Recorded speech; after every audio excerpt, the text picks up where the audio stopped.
I'm holding court, you standing trial. Why ain't I see you round back when I was down? Doing Bangin On Wax, we end up, like, I'm going to tell you this, let me just keep it raw. The first day we put it together, everybody in their relationship said, hey, could you come down to the studio? So they did. So we not knowing what part of the barrels of South Central that the Crips and Bloods was going to come from because of their relationship. So when that happened, it was crazy because everyone didn't come empty-handed. Everyone came with Tech 9s, AKs, 357s you could think of, but we in trench coats and heavy fucking coats and, to cover up, So the Bloods is on one side, the Crips is on one side. We're looking at each other. Some of us know each other, some of us don't. Some of us want to communicate, some of us don't, because it's like I don't know what to get from this shit, I don't know if we're going to, get down on sight or just going to go smooth. So Tweety Bird and Red Rum came together to introduce both hoods and person behind from their hood. So that went well. With them being funny, a bagging session started. And it went cool, and then it went to its level where they couldn't handle it. Well, maybe one of the Crips was more dominant and more funny and was hardcore about, his, bagging. Yeah. And so next thing you know, one want to be physical. Okay, well now, two different blood hoods that it's not known to get along side up together to say, hey, fuck that, what's up, blood? And, tell your boy to hush. He's saying too much. He can't handle it. And then, one is standing firm like, fuck that shit. I'm me. My nigga, I don't know you. This our first day. What you mean, nigga? This Crip. You be with this shit. If you either you with it or get the fuck out the out the way. Don't join this circle. 'Cause that's what we do. This shit's fun, but you want to take it serious, we can. So next thing you know, coats start opening up and motherfuckers was grabbing their pistols. Then we had the great legendary Leon Hayward and Ronnie Phillips, rest in peace, who was the executive producer of it. They came out. That's Dangerous, right? Yeah, Dangerous record. Yeah. So and then we seen some old cats in their 50s.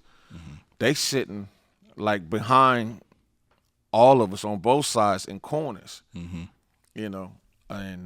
then they stood up because Leon Hayward had to protect his property and bring everything back to a medium.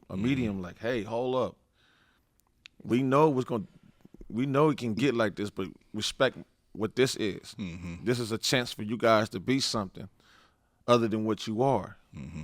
I don't with the shit, but we gonna respect what's happening right here. And they respect him because he said some other things that was encouraging. Like, you see what Death Row's doing and Drain them, they moving, they starting.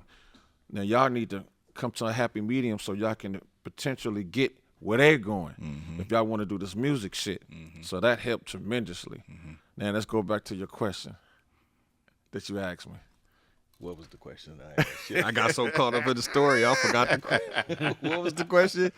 No, okay. I know what it was. I said, how did y'all go about selecting talent from all these hoods? Now, from that story and that testimony is how we start selecting.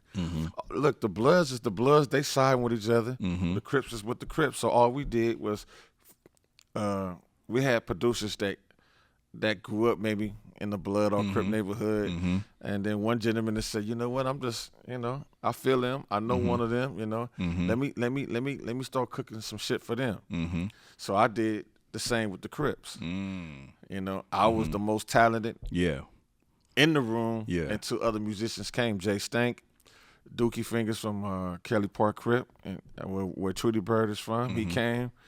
And Geek and Noise, they from Inglewood, if I'm not wrong. I didn't know that they was producers, and they bring their contributions to the Bloods. But with my musical background and them hearing what I was doing, they felt like we was outnumbered. Mm-hmm. We outnumbered them production wise, and so they went and talked to the executives like, man, can we get Cat to do some shit for the Bloods, or he just strictly Crips, because I don't feel we gonna win. Yeah. So I ended up doing songs for both sides. Which songs did you do? Because I know that record very well. I Rip a Crab in Half. Okay, I remember that. That was a hard one.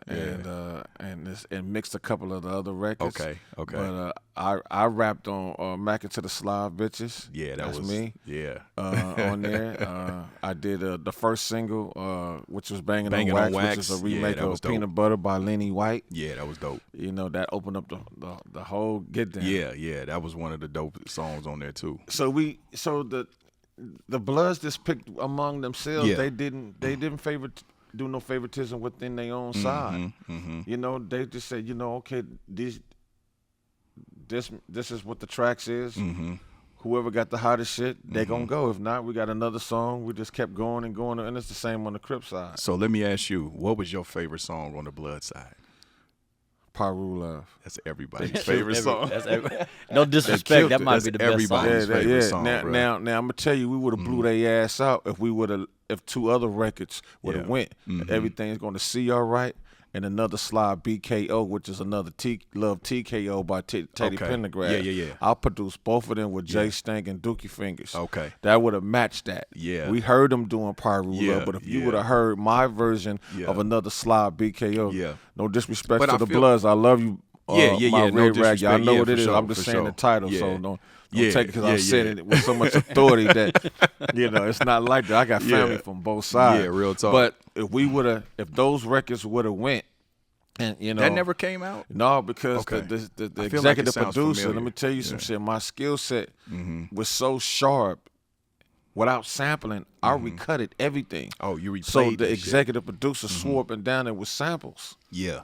And he didn't want to deal with the sample clearances. It was getting expensive. So, but really, the lack of education that he had about it is that it would have been less inexpensive. Yeah, I mean, you knew what I'm saying. Yeah, it for wouldn't sure. have been. It would have been inexpensive. Period.